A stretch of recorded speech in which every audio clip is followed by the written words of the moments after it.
ಬೆಂಗಳೂರು ಅಂತಾರಾಷ್ಟ್ರೀಯ ವಸ್ತು ಪ್ರದರ್ಶನ ಕೇಂದ್ರದಲ್ಲಿ ಆಯೋಜಿಸಿದ್ದ ಗೂಗಲ್ ಐಒ ಕನೆಕ್ಟ್ ಇಂಡಿಯಾ ಕಾರ್ಯಕ್ರಮದಲ್ಲಿ ಮುಖ್ಯಮಂತ್ರಿ ಡಿಕೆ ಶಿವಕುಮಾರ್ ಪಾಲ್ಗೊಂಡಿದ್ದರು. ಈ ವೇಳೆ ಅವರು ಜಾಗತಿಕ ಮಟ್ಟದ 5 ಅತ್ಯುತ್ತಮ ಎಐ ನಗರಗಳಲ್ಲಿ ಒಂದಾಗಿರುವ ಹಾಗೂ ದೇಶದ ಒಟ್ಟು ಯೂನಿಕಾರ್ನ್ ನವೋದ್ಯಮಗಳಲ್ಲಿ ಶೇಕಡಾ 40ರಷ್ಟು ಪಾಲು ಹೊಂದಿರುವ ಬೆಂಗಳೂರು ಜಾಗತಿಕ ತಂತ್ರಜ್ಞಾನದ ಶಕ್ತಿಯಾಗಿದೆ.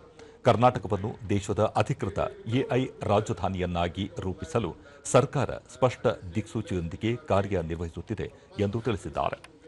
ಬೆಂಗಳೂರಿಗೆ ಮಾತ್ರ ಸೀಮಿತವಾಗದೆ ಬಿಯಾಂಡ್ ಬೆಂಗಳೂರು ದೂರದೃಷ್ಟಿಯ ಅಡಿ ಮೈಸೂರು, ಮಂಗಳೂರು, ಹುಬ್ಬಳ್ಳಿ, ಧಾರವಾಡ, ಬೆಳಗಾವಿ, ಕಲಬುರಗಿ ನಗರಗಳಲ್ಲಿ ಜಾಗತಿಕ ತಂತ್ರಜ್ಞಾನ ಕೇಂದ್ರಗಳನ್ನು ಅಭಿವೃದ್ಧಿಪಡಿಸಿ ರಾಜ್ಯದ ಮೂಲೆ ಮೂಲೆಯ ಪ್ರತಿಭೆಗಳಿಗೂ ಸಮಾನ ಜಾಗತಿಕ ಅವಕಾಶಗಳನ್ನು ಸೃಷ್ಟಿಸುವುದು ಸರ್ಕಾರದ ಉದ್ದೇಶವಾಗಿದೆ ಎಂದು ಹೇಳಿದ್ದಾರೆ. ಮಾನವೀಯತೆಯನ್ನು ಬದಲಿಸುವುದಲ್ಲ, ಬದಲಾಗಿ ಮಾನವನ ಸಾಮರ್ಥ್ಯವನ್ನು ಬಲಪಡಿಸುವುದೇ ತಂತ್ರಜ್ಞಾನದ ಮುಖ್ಯ ಉದ್ದೇಶ ಎನ್ನುವ ತತ್ವದಲ್ಲಿ ಸರ್ಕಾರ ನಂಬಿಕೆ ಇಟ್ಟಿದೆ. ರೈತರಿಗೆ ಕನ್ನಡದಲ್ಲೇ ಆಡಿಯೋ ರೂಪದಲ್ಲಿ ಕೃಷಿ ಸಲಹೆ ನೀಡುವುದು, ಗ್ರಾಮೀಣ ಆರೋಗ್ಯ ಕೇಂದ್ರಗಳಿಗೆ ತಂತ್ರಜ್ಞಾನದ ನೆರವು, ಶಿಕ್ಷಣ ಸುಧಾರಣೆಗೆ ಎಐ ಬಳಕೆಯನ್ನು ಉತ್ತೇಜಿಸಲಾಗುತ್ತಿದೆ ಎಂದು ತಿಳಿಸಿದ್ದಾರೆ.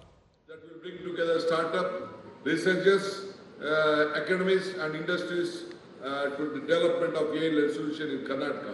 We are taking AI beyond research labs in everyday life, AI learning from the school level also. We are just looking at it.